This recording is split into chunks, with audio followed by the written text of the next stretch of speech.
शेतकरी मित्रांनो, मी संदीप चौधरी. शेतकरी मित्रांनो, आजचा हा व्हिडिओ बनवायचा म्हणजेच जे काय राज्य सरकारने कर्जमाफी जाहीर केलेली आहे, या कर्जमाफीमध्ये शेतकऱ्यांचा जो काही प्रश्न आहे की या कर्जमाफीमध्ये कोणकोणते शेतकरी पात्र होऊ शकतात. तर या व्हिडिओमध्ये आपण थोडक्यात माहिती जाणून घेणार आहोत की कोणते शेतकरी पात्र होणार आहेत व कोणते अपात्र होणार आहेत. तर शेतकरी मित्रांनो, सर्वप्रथम जी काही महत्त्वाची व मोठी अट आहे की 30 सप्टेंबर 2025 पर्यंत थकबाकीदार असणाऱ्या शेतकऱ्यांना या योजनेसाठी ग्राह्य धरण्यात येणार आहे. त्यानंतरच्या रेग्युलर जे काही कर्ज भरणा करणारे शेतकरी आहेत यांना प्रोत्साहनपर अनुदान म्हणून 50,000 रुपयापर्यंत रक्कम मिळणार आहे.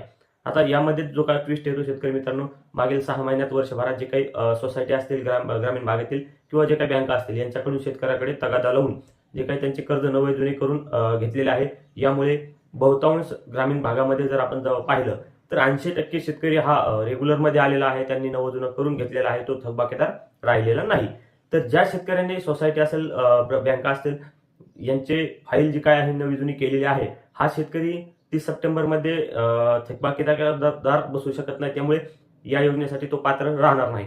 आता यामध्ये उर्वरित जे काही समजा एक्झाम्पल 80% शेतकरी उडाले, 20% शेतकरी उर्वरित राहिले. तर या 20% शेतकऱ्यांमध्ये देखील जो शेतकरी किती वर्षापासून थकबाकीदार आहे याची देखील अटी शर्ती यापुढे निर्माण होण्याची शक्यता आहे. काही शेतकरी 3 वर्षापासून थकबाकीदार आहेत, काही 5 वर्षापासून आहेत, काही 2 वर्षापासून, तर काही 1 वर्षापासून थकबाकीदार आहेत.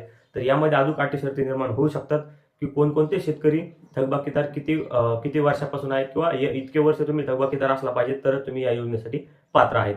त्यामुळे शेतकरी मित्रांनो, ही जी काही कर्जमाफी योजना आहे ही शेतकऱ्याला निव्वळ गाजर देण्याची एक योजना आहे.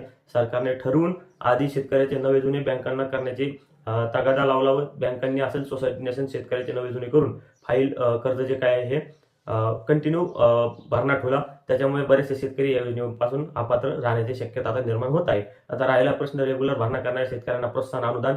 तर शेतकरी मित्रांनो, 50,000 रक्कम मिळणे म्हणजे काय 50,000 मिळणार नाहीत, तर शेतकऱ्याला कोणाला 4,000, 5,000, 10,000 अशा प्रकारे 50,000 पर्यंत तुम्हाला मिळणार आहेत. शेतकरी मित्रांनो, व्हिडिओ आवडला असल्यास व्हिडिओला लाईक करा व अशाच प्रकारच्या नवनवीन माहितीसाठी चॅनलला सबस्क्राईब करा.